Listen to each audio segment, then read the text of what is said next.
हर कहानी में कुछ ऐसे लोग होते हैं जिनके बिना वो कहानी कभी पूरी नहीं हो सकती। और मेरी कहानी में वो थी भरणी। जब मैंने अपने परिवार को खो दिया, जब मेरी दुनिया मेरे सामने उजड़ गई, जब मुझे मिट्टी के नीचे दफना दिया गया, जब मेरे पास कोई नहीं बचा था, तब एक इंसान था जो मेरे साथ खड़ा था।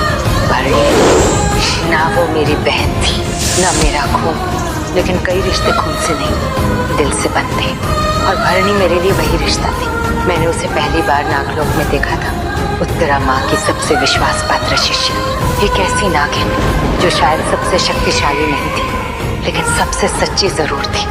उत्तरा माँ उसे सब कुछ सिखाती थी, नागलोक का हर नियम, हर रहस्य, हर कर्तव्य। और शायद इसी वजह से जब भी मुझे किसी उत्तर की जरूरत होती, भरणी मेरे साथ होती।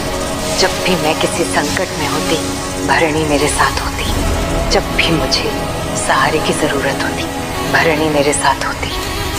नहीं हो सकता महादेव। और यही उसकी सबसे बड़ी पहचान थी, वो हमेशा साथ होती थी। मैंने अपनी जिंदगी में बहुत लोगों को बदलते देखा, बहुत लोगों को लालच में पड़ते देखा, बहुत लोगों को शक्ति के लिए रिश्ते तोड़ते देखा, लेकिन भरणी वो कभी नहीं बदली। उसने कभी अपने धर्म से समझौता नहीं किया, कभी अपने वचन से पीछे नहीं हटी, और कभी मेरा साथ नहीं छोड़ा।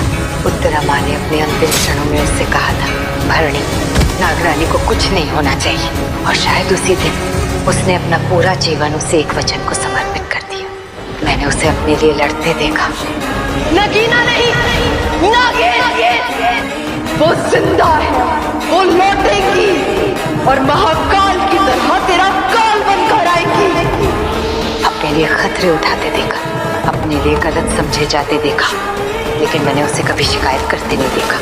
कई बार मैंने भी उसे गलत समझा, कई बार मुझे लगा कि शायद वो गलत है, लेकिन हर बार सच मेरे सामने झुक गया, क्योंकि भरणी का इरादा कभी गलत था ही नहीं। वो हमेशा मेरी रक्षा कर रही थी, यहाँ तक कि जब उसे आर्यमान का रूप धारण करना पड़ा, जब उसे ऐसे फैसले लेने पड़े जिनकी वजह से लोग उससे नफरत करने लगे, तब भी उसने अपने बारे में नहीं सोचा, उसने सिर्फ मेरे बारे में सोचा। और शायद यही सच्ची निष्ठा होती है, अपने सम्मान से ज्यादा दूसरे की सुरक्षा को महत्व देना। लेकिन भरणी सिर्फ एक रक्षक नहीं थी, उसका भी एक दिल था, उसकी भी अपनी खुशियां थी, उसकी भी अपनी कहानी थी, और उस कहानी का नाम था प्रथम। एक सदी मैंने इंतजार किया भरणी, सिर्फ तुम्हारे तक पहुंचने के लिए। मैंने उसकी आंखों में वो प्यार देखा था, वो सुकून देखा था जो सिर्फ सच्चे प्रेम में मिलता है। लेकिन भरणी की किस्मत भी मेरी तरह आसान नहीं थी। उसे भी अपने दिल और अपने धर्म के बीच चुनाव करना पड़ा, और उसने वही चुना जो वो हमेशा चुनती आई थी, कर्तव्य, निष्ठा और बलिदान।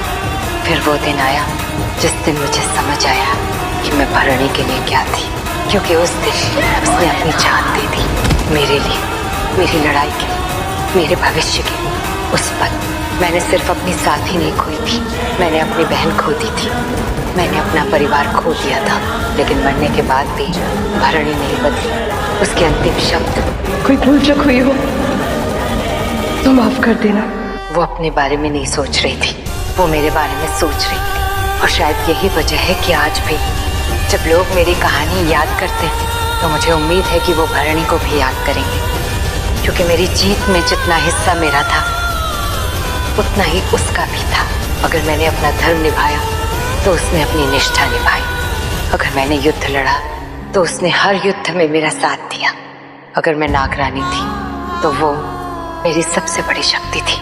मैं अनंता हूँ, और अगर कोई मुझसे पूछे कि भरणी कौन थी, तो मैं सिर्फ इतना कहूँगी, जब पूरी दुनिया बदल रही थी, तब एक इंसान था जिसने कभी मेरा साथ नहीं छोड़ा, और उसका नाम था भरणी।